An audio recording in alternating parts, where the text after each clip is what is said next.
Chapter 6. 123. Ardent Desire. Sunny stared at the wooden knife, suffocating pain still radiating from the spot where Solvain had hit him. The Transcendent was so fast that he had not even seen or sensed her strike. Not that it mattered anymore. As he studied the familiar blade, different pieces of knowledge suddenly clicked together, revealing a chilling truth. Stunned by the grim revelation, Sunny shuddered. Of course. Finally, the purpose of the Red Colosseum made sense to him. The cruelty of the trials, the perverse faith of the zealous warriors, their worship of struggle, battle, and death. The tale of a wooden blade that granted the champion a chance to win their freedom. When he looked back, it all seemed so obvious. The strange cult of war that had blossomed on the ruins of the Kingdom of Hope was built around the tenet of glory. Glory was both the highest virtue and the highest of honors, and it could only be won by prevailing against overwhelming odds through mortal struggle, which was the essence of life and war as far as these zealots were concerned. So they enslaved a horde of abominations and threw themselves against it, fighting to the death against their slaves in the arena. With each battle, the weak were slaughtered, and the strong got to live and fight against more powerful enemies the next day. All under the beaming gazes of the jubilant crowd. Those who died perished in the pursuit of glory, and those who lived came closer and closer to earning it. That was the sacrificial ritual the followers of war performed every decade or so, spilling blood in the name of their glorious dream. However, there was one problem with this demented arrangement, a glaring flaw that made the trials of the Red Colosseum seem futile, hollow, and senseless. What was the end of all this? Was everyone participating in the battle destined to die? Would there be no victor? What happened to the person or creature left standing at the very end, devoid of enemies to struggle against? Where was their glory?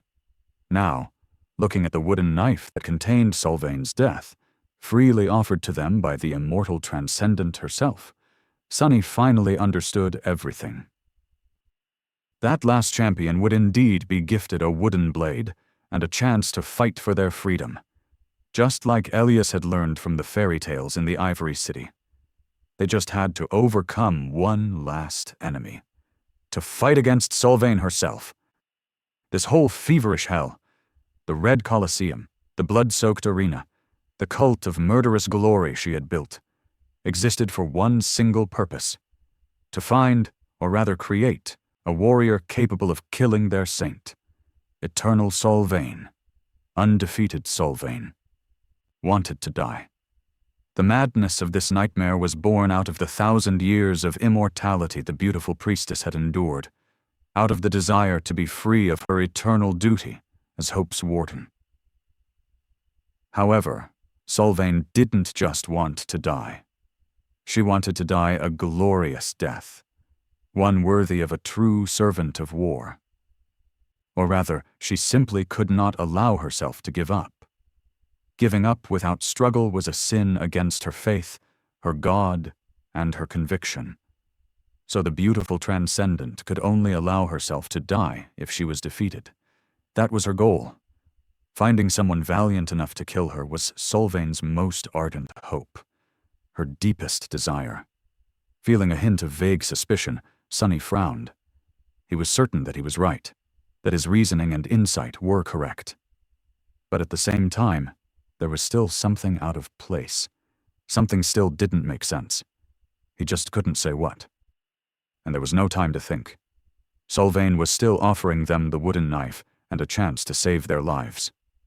All they had to do was to take it and win. But he wasn't fooled. Her offer might have seemed like a gift, but it was just a death sentence. Sure, the knife contained a death, Solvain's death, and would be able to slay her with one strike. At this point, Sunny was certain that there had been 7 knives once, each meant to kill one of the 7 immortals created by the Lord of Light, and this one, the wooden knife, was meant to kill Solvain. However, taking it was only going to spell their doom. Wooden blade or not, The beautiful priestess was still a transcendent, a servant of war with 1,000 years of battle experience, an ancient warrior who had fought and triumphed in battles too many to count. And despite her desire to be defeated, she would not throw this fight. Giving in without struggling with all her might was against Solvain's conviction. Fighting against her was suicide. By his side, Elias' pupils widened dangerously. Feeling a small change in his partner's posture, Sonny shifted and glanced at him. What is this fool trying to do? The youth gritted his teeth, and then slowly rose to his feet. His tattered tunic had long ago lost any remnant of its once pure white color, and was now hanging like rags on his gaunt, emaciated body. Despite that, the young awakened looked full of resolve and determination, his eyes glinting with grim purpose. "What are you doing? No, you fool!"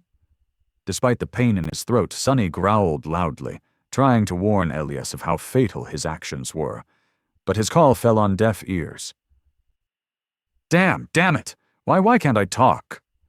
For the first time since he had entered the nightmare, Sonny felt really desperate to speak, but he couldn't.